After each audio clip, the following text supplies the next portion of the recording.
Entón, pois, ala, aí vos vai. Levantad a mão se queredes. E se non, pregunto eu, Espero non facervos unha pregunta incómoda, pero os plantexastes utilizar o gas metano? Tanto vale para facer calefactar directamente como para fabricar electricidade. Eu sei que unha amiga miña na zona en que viven os pais, Repsol lles proporciona bombonas de butano cando se lle conxelan o outro. Bueno, antes de que respondan eles e ela, o único decir que a comunidade enerxética aquí en España o pouco que traspuxeron da directiva, o sea, que é un párrafo, xa implica que ten que ser enerxía renovable, co cal eso xa non entraría. Entonces, bueno, do resto non sei se... Bueno, entendo que dixo o metano a partir de biorresiduos. Sí, o sea... Sí, podería ser. Os excrementos producen metano. Sí. Nós non nos plantexamos nada deso.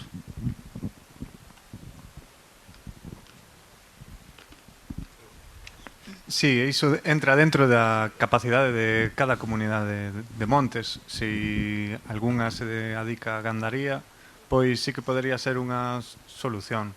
Eu non sei se existen dous tipos de comunidades enerxéticas, as comunidades enerxéticas locais e as comunidades enerxéticas renovables.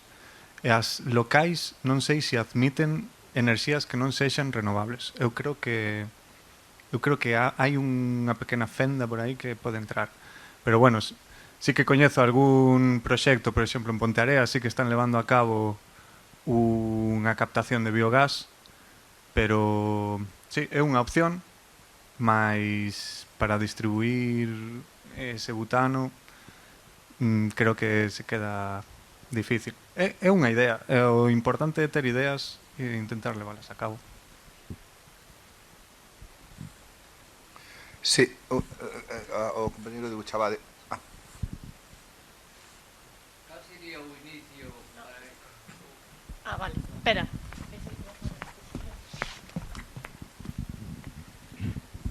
Preguntar cal sería o proceso a iniciar, por exemplo, unha comunidade de montes, nós somos de Salceda de Pontevedra, que tendríamos que iniciar para empezar este proceso? Cal sería?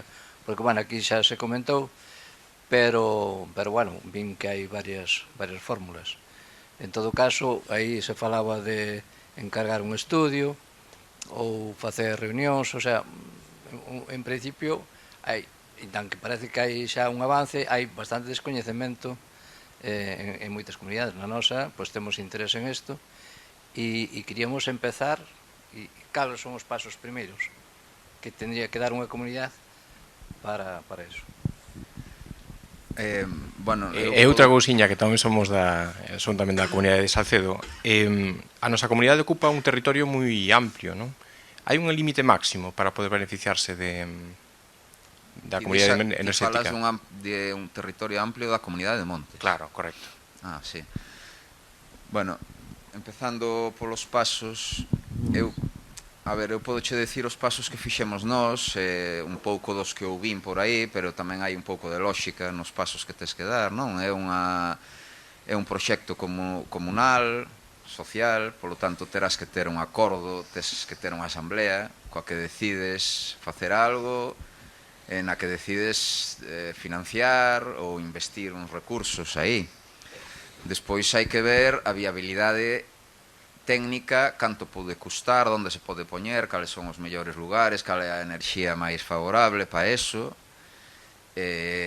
Unha vez que teñades unha impresión así un pouco, sin chegar a moita concreción de todo eso, hai que ter unha entidade xurídica que poida acceder ás axudas se as precisades, é unha entidade xurídica que poida negociar, que sexa alguén para compartir, comercializar, comprar, vender enerxía, non?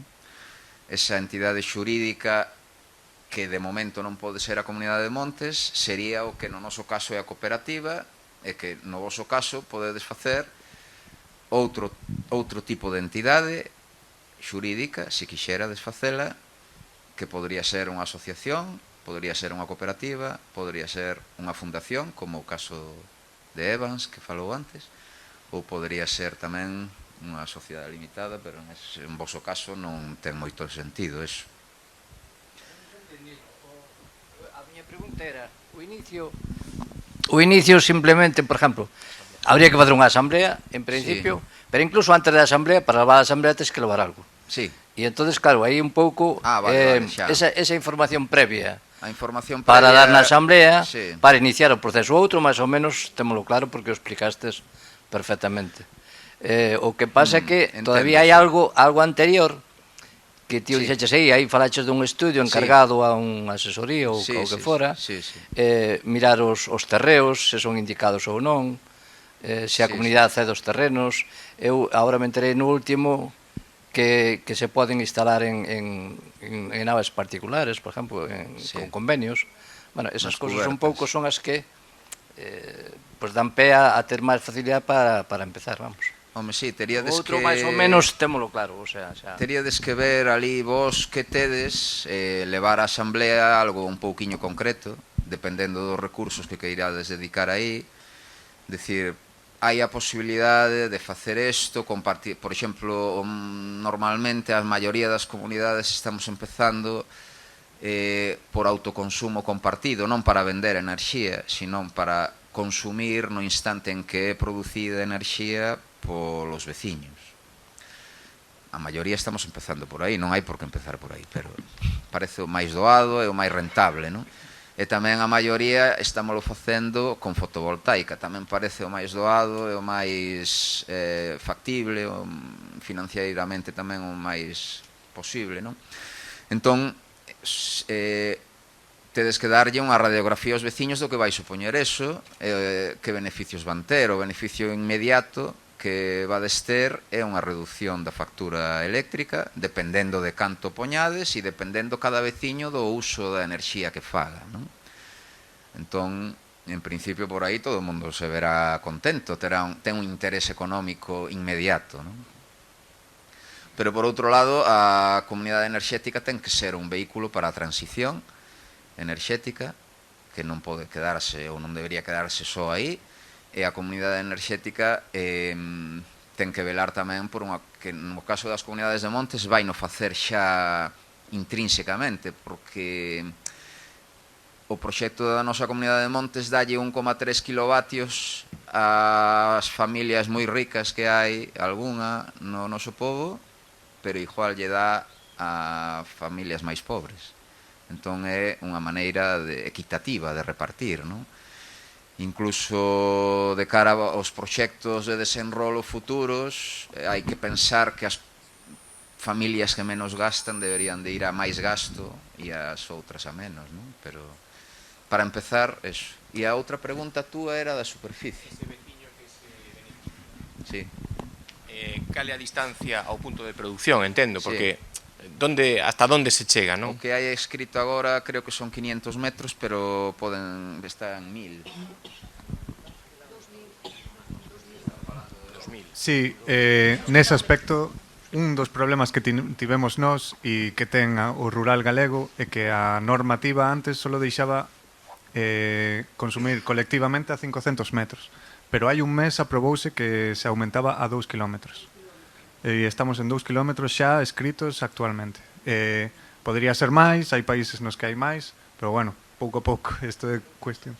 Eso non debe ser un problema moi serio, porque se estades moi espallados no territorio, dividindo ou poñendo dous focos de produción que vertan a dous...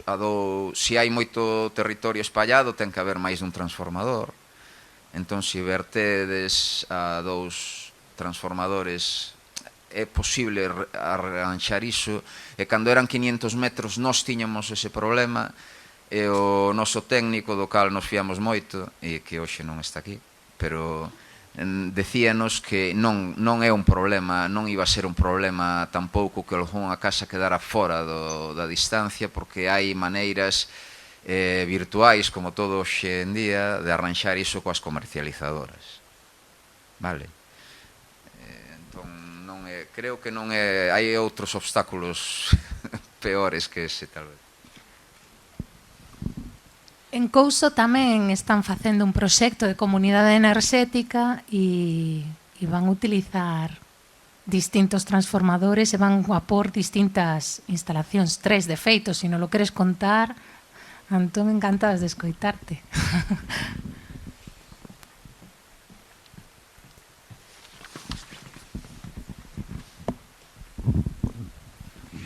Bueno, logo falamos, Raquel. Bos días a todos e a todas. Contestando a este señor que preguntou os pasos a dar, nos inicialmente fomos sin nada a asamblea. Falamos aos comuneiros de que había posibilidade de crear unha comunidade enerxética ou que era unha comunidade enerxética. Aprobamos en asamblea dar esos pasos. Entonces a xente lle explicamos que para levar adiante todo ese proxecto precisamos un estudo das necesidades enerxéticas e que todos eles terían que colaborar, os interesados, en aportar a súa factura de consumo para ese estudo. Entón, se despois nunha segunda asamblea, pois se explicou por menorizado o consumo de cada quen, os aforros que iba a ter, os períodos de amortización e todo eso, e nesa asamblea pois decidimos crear unha cooperativa enerxética. Valoramos tamén a da fundación e outras alternativas, pero consideramos que para non ser a mellor opción. Efectivamente, temos intención de colocar 3 hortas solares, temos 3 transformadores na parroquia, e ahora que me entero que chegamos a 2 kilómetros de distancia, pois fantástico, porque estaban 500 metros e un par de casas nos quedaban fora, pois así entramos todos e genial. E neso estamos, con redacción de estatutos e empezar a funcionar.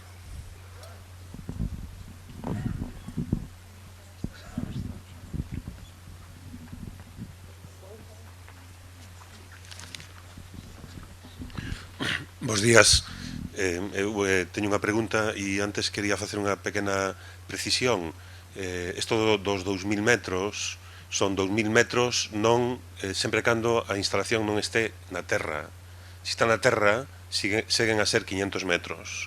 Son 2.000 metros de distancia cando a instalación está nun tellado ou nunha infraestructura que teña outra utilidade, por exemplo, sobre unha marquesina para un aparcamento, de acordo?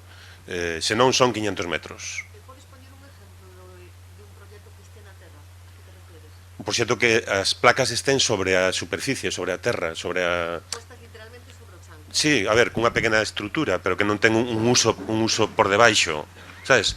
Porque se tú tes unhas placas sobre unha estrutura para un aparcamento, nese caso o Ministerio considera os 2 kilómetros ou nun tellado como ten Buchabade, pero se as placas están nunha parcela sen ningún tipo de infraestructura, sexa un tellado ou sexa o único que se me ocorre é o do aparcamento, pero mellor pois outra estrutura onde pode haber un uso por debaixo, un depósito de aguas, bueno, pero sigue sendo un tellado, non? Ese no tellado, pode ser un tellado dunha nave, como di Teresa, dun polideportivo, dun colexio. Un muiño eólico, que como se considera? Un muiño, pero tú enriba dun muiño eólico non podes pôr unhas placas.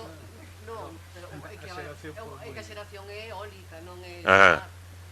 Non, se a xeración é eólica, non, a norma é para as comunidades enerxéticas con fontes renovables, sexan eólicos ou fotovoltaicos. Un muiño eólico que está no chan como punto de xeración, nese caso que se considera? Pois 500 metros, claro. 500 metros. Claro. Esa é a pregunta, gracias. Ben, esa era a precisión. Eu non son xurista, pero lín o decreto e o decreto di isto. Ben, a pregunta interesoume moito a intervención, todas as intervencións, pero sobre todo a conclusión que sacou Fernando cando dixo o posibilismo das comunidades frente a non sei, a loita, non? Ou a posición de máximos que ten Tameiga. Creo que isto é un debate moi interesante que non se vai a resolver hoxe, pero que nos está a mostrar que existen distintas alternativas, non? Todas válidas, pero é obvio que Tameiga está nunha posición de forza que oxalá que triunfe, porque isto facilitaría moitas cousas para todas as demais comunidades de montes que non terían que pensar de si unha fundación, de si unha cooperativa ou do que fora, porque xa temos a forma xurídica, xa temos o NIF, xa temos todo o que dixo Bruno de tradición de traballo, non? Ben, pero nas vosas alternativas, creo, se non me equivoco, falastes os dous de un reparto, de que o reparto entre os membros da sociedade, das cooperativas, é igualitario. A mesma porcentaxe para todos. E isto Fernando incluso dixo que isto era, non sei, máis xusto, non? Ben, non teño dúbidas de que sexa así, pero a pregunta que vos formulo é: e a aportación de cada un é tamén igualitaria? Quero dicir que, porque isto hai que financialo, podemos ter subvención ou non, ou pode ser que o diñeiro que veña da comunidade chegue, da comunidade de montes chegue ou non, pero se non chega, e en todo caso o mellor chega, pero non chega no momento cero, ao principio temos que pôr diñeiro, ese reparto, ese diñeiro que hai que pôr tamén vai ser igualitario, e eu que teño un consumo, necesito 4,5 e ti que necesitas 1,2, vamos a pôr o mesmo, de adiantar o mesmo ou non, non? Porque entón deixaría de ser a xusticia, xa non sería a mesma, non? Un pouco aclarar isto para que o podamos entender. Gracias. No caso de Renovables de Liñares, a cuota de ingreso mínima obligatoria é igual para todos. O sea, foron os mesmos cartos que puseron todos os veciños. Entón, a cuota repártese de formas iguais. O que estivemos vendo agora é, claro, como ese reparto igualitario facía que se perdera enerxía por aquelas casas que non había xente durante todo o ano, esos propios socios decidiron ceder parte da súa enerxía ao resto dos socios, pero cun reparto igualitario. De primeiras, cada un recibe 1,9% de enerxía producida e cada un decide se da súa pode ceder ao resto dos veciños cando el non está na casa. Bueno, eu creo que é igualitario no sentido profundo de igualitario que é o reparto dunha comunidade de montes, non? A comunidade de montes ali no noso pobo, cando se repartía o toxo, eran os quiñóns, eran máis ou menos iguais para todo o mundo, e isto é un pouco parecido, non? A comunidade de montes vai ter un servizo contratado de 100 kilovatios, e iso repártese igual para todos, sexan máis ricos ou menos ricos, non? Os comuneiros. En ese sentido hai unha equidade que ven do profundo do sentido comunal, non? Pero hai outro desenrolo aparte desos 100 kilovatios, que foi que intentei explicar despois, que son 45 kilovatios que financia cada un o seu.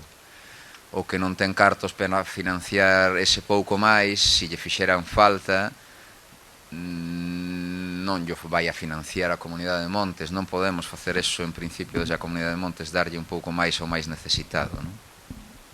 Non sei ben por qué, tería que aprobarse en asamblea, ou mellor, igual si se pode, non sei. Non sei se me entendiche isto. A propia Serra de Pedra é unha electrointensiva, non? Entre comillas, para comparado con ten 55 kilovatios contratados, así que tería que financiar ela por súas propias contas. O acordo que temos é que no momento en que se empecen a poñer a instalación, teñen que, por exemplo, a Serra de Pedra tería que dispoñer de todo o diñeiro por un préstamo que ela consiga pola súa conta. Son dous proxectos un pouco diferentes un do outro. E cando despois, non sei se me expliquei ben, quería decir que os que máis consumen deberían de ir a menos, os que menos consumen deberían de ir a máis, e no sentido de que os que menos consumen son casas que todos vos poderedes coñecer, que a mellor son 2 ou 3 personiñas que viven nunha casa humilde, fría, que fan un uso moi baixiño de corrente eléctrica porque apenas teñen aparataxe, que teñen unha cociñiña de butano, agua quente por butano tamén. Decimos que deberían de ir a máis no sentido de que deberían de poder algún día ter un maior grado de confort, e os que teñen moito non deberían de ir a consumir máis, verdad? Deberían de reducir o seu consumo de alguna maneira, non?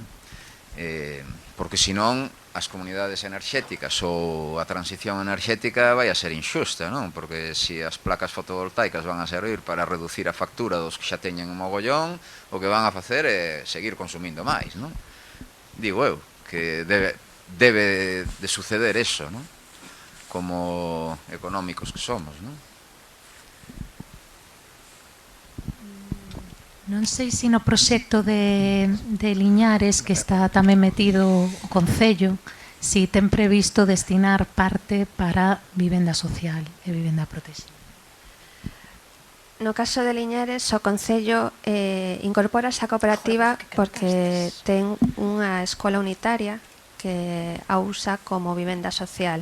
Entón, é a que vai ser beneficiaria da enerxía da súa cuota, da cuota do Concello. O sea, vai destinada íntegramente a casa social, que está alugada por régimen social. Nun futuro, se pode algunha forma de acumular enerxía neste proxecto, pois será para o meado público, que é a súa idea. Pero, bueno, nun principio a cuota íntegra do Concello vai destinada a casa social. Bueno, quería xuntar unha idea, podo, non? Dende Arousa en transición, na nosa primeira célula de autoconsumo, estamos con un participante con bono social e nos dimos conta que por temas de equitación gracias que non é nada xusto que a persoa con bono social faga a mesma inversión como os outros, que no noso caso non é unha comunidade de montes e temos que aportar estes cartos dentro dos bolsillos, a parte da axuda que conseguimos. Pero non é xusto que unha persoa con bono social faga a mesma inversión, porque vai a tardar 20 anos en amortizar esa inversión. Nos dimos conta no proceso, nos importa moito o tema da pobreza enerxética, non? Que as comunidades enerxéticas sexan un instrumento contra a pobreza enerxética, pero estamos investigando sobre a marcha e nos dimos conta disso. Modificamos e a inversión inicial da inversión da instalación por parte da persoa con bono social vai ser reducido. Para facelo máis fácil, temos o reparto da enerxía equitativo. Todas as casas reciben 2 kilovatios, pero son 14 CUPs, 14 contas de luz, pero eso, a casa que ten o bono social ten menos inversión. Es a nosa solución de momento.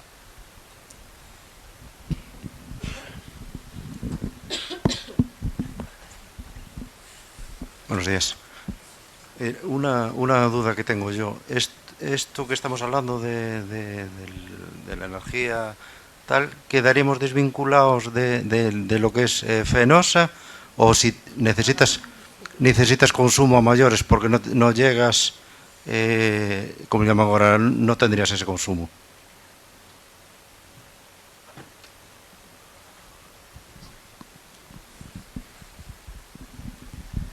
Sí, actualmente é imposible chegar a desconectarse da rede. Isto só é unha axuda, un complemento ao consumo. Tamén cabe lembrar, como dixo Fernando, que recibir kilovatios gratis non significa que haxa que podas consumir máis. Hai que pensar tamén na eficiencia enerxética, en decrecer un pouco. Isto tamén entra dentro das comunidades enerxéticas, facer unha labor de difusión, de reducción do consumo, pero a desconexión total de Fenosa, neste caso, aínda non é viable. É o segundo paso, a segunda etapa da que falaba, da parte de almacenamento. Sen almacenamento non pode haber unha desconexión total. Sí. Bueno, tamén decir que non ten por que ser só a Fenosa a quen se depende. Fenosa vai ser, en principio, é a distribuidora que nos toca aquí, pero como comercializadora non estamos atadas a ela. E a idea de pensar que esa é moito máis barato consumir en Endesa, en Iberdrola ou en Fenosa porque te fan un plan adaptado, en realidade non é unha realidade. Se vos vades o comparador do mercado da competencia, que é un comparador que se poden meter os kilovatios que consumen e te saen todas as comercializadoras que podes contratar no Estado, pois resulta que ves que as comercializadoras como son cooperativas de enerxía renovable, como Nos Enerxía, ou Som Enerxía, Goiener, e distintas cooperativas que son proxectos cooperativos da rede económica, da rede alternativa, que están cuns prezos moi similares. De feito, Tameiga está a súa comercializadora Nos Enerxía. Estaban aquí, o que pasa é que hoxe tamén tiña que conciliar co cuidado da pequecha, creo que Ángel se tivo que ir, pero bueno, vos convido tamén a mirar aí. Bueno, solo un comentario respecto ao tema intentar ser autónomo ou ir a unha autarquía total na enerxía tampouco debe ser o obxectivo. Outra cousa é a injustiza que hai polo control que temos dos grandes monopolios, pero a rede ten grandes beneficios no tema enerxético, non? Que haxa unha central hidroeléctrica en algún lugar que este producindo en un momento dado moita enerxía e eu non teña e poidamos compartirla, está ben. Ser unha comunidade autosuficiente enerxéticamente ten un atractivo moi grande, pero desde o punto de vista técnico, incluso ecolóxico, non é mellor, creo, polo que teñen comentado por aí. Bueno, e ademais o gasto en litio, en minerales e en materiales para conseguir facer almacenamentos aillados para cada localidade, que eso é un pouco sin sentido, e o desperdicio de todas as redes enerxéticas que temos xa montadas. O que temos que reapropiarnos todas as redes que son nosas, o sea, en realidade nos foron roubadas. O que haberá que facer é pelesar porque volvan a estar en mans das persoas e non das compañías, non? Sí, eu tiña unha pregunta sobre o almacenamento. Entendo que esas instalacións que fixéchedes non levan unhas baterías de almacenamento, a máis creo que estas son moi caras e algo así. E en ese caso, de que non haxa un almacenamento, tamén saber se nos invernos é eficiente, non, esas instalacións.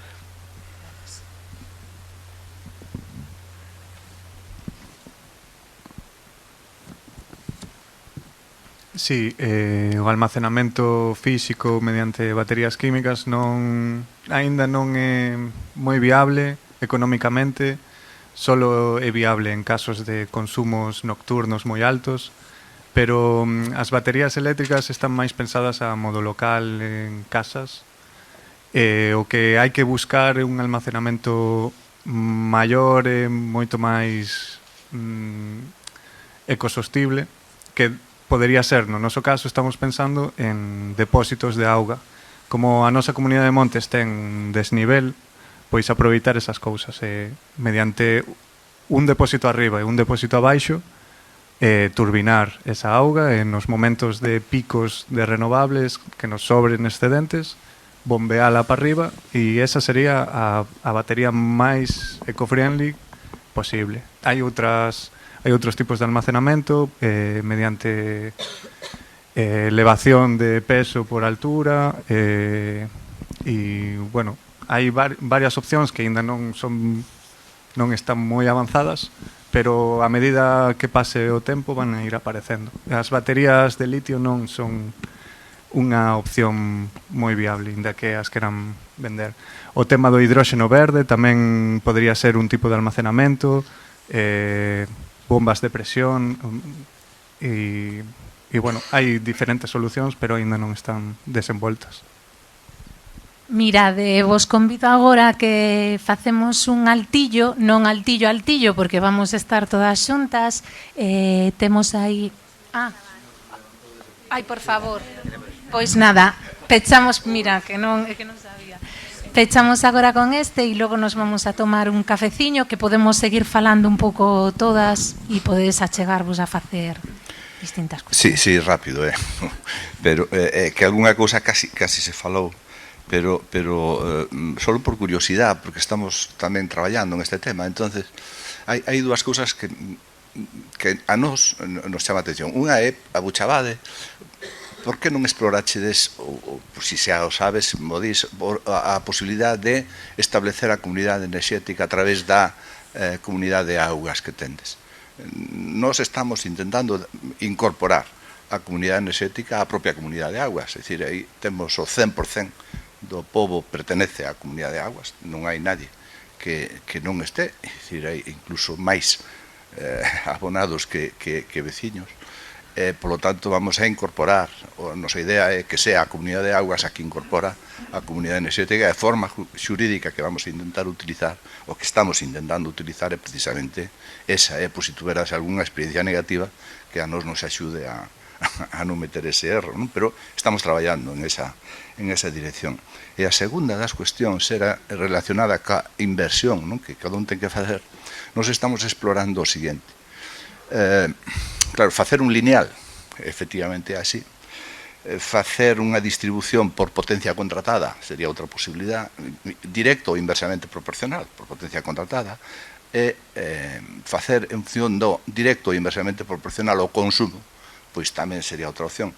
Nos estamos explorando a que sean a combinación das tres, é dicir, do total de inversión que estamos a calcular, hai unha parte que é lineal, hai unha parte que o vamos a facer en función do consumo do último ano, de cada unha das casas, e outra parte en función da potencia que ten contratada e, polo tanto, das posibilidades de consumo que vai a ter esa casa.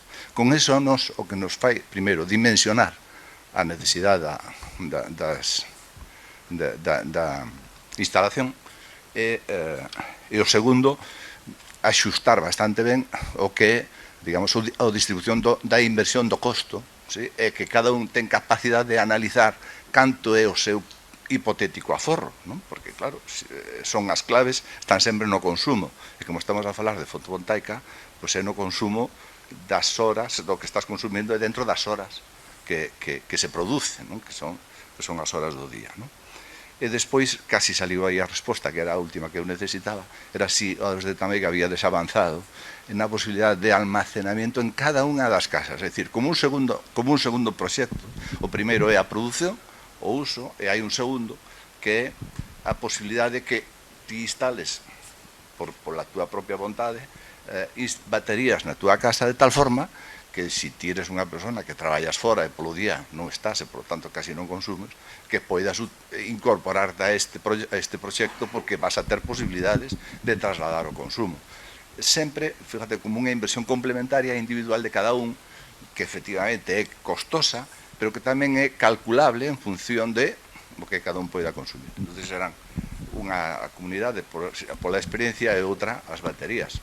E o resto é trasladarvos por onde estamos nos a explorar a posibilidade de distribuir o costo da inversión, porque despois, cando veñan as subvencións, virán, pero antes hai que poñer os cartos, non? Nada máis. Pois co tema da comunidade de augas acabasme de deixar abraiado, porque igual estuvemos facendo tonto, pero non son quen para responderche, non o sei. Tal vez simplemente pecamos de pouco reflexivos e non fomos por aí, lanzámonos para outro lado. Entón, pois, noraboa por esa reflexión que faz, que pode despertar grandes cousas por aí. No noso caso somos... Todas as casas son da comunidade de augas, ademais da mesma comunidade de augas. Podría ser bo. Respecto ao segundo punto de financiamento, a pregunta é se vades a financiar coa comunidade de Montes? Porque si creo, por aí, pareceme que se a comunidade de Montes vai financiar a instalación, o reparto vai ter que ser equitativo. Polo menos o... A primeira parte lineal. Sí. A primeira parte lineal é a que financia a Comunidade de Montes. Sí, vale. É un pouco parecido a nosa, porque nós temos unha parte lineal que financia a Comunidade de Montes e a posibilidade para os que en outra instalación a parte. Despois xúntase a través da comercializadora. Respecto á acumulación, eu penso que no noso caso o que temos falado, un pouco a perspectiva que vimos, é que primeiro queríamos chegar a un óptimo de autoconsumo, e ainda temos un traxecto grande para chegar a un óptimo de autoconsumo, aumentar o autoconsumo directo, sin necesidade de acumular, porque coas placas fotovoltaicas podemos chegar a un 30, dependendo de cada un, non? Pero pode ser un 30, un 40%, sendo moi optimistas, un 50%, por exemplo, a Serra de Pedra pode chegar a un 50%, porque ten un consumo sempre de día, incluso podría programar máquinas para os momentos mellores, pero creo que hai que explorar a vía de outras fontes alternativas que produzcan en outros momentos, non? E que sexan facilmente regulables, como a hidráulica, por exemplo, se é posible en ese lugar, ou a eólica, porque vaiche producir menos no verán, por exemplo, que no inverno, porque hai menos vento. Entón, creo que por aí pode haber un camiño a percorrer previo á acumulación, que sempre será necesario.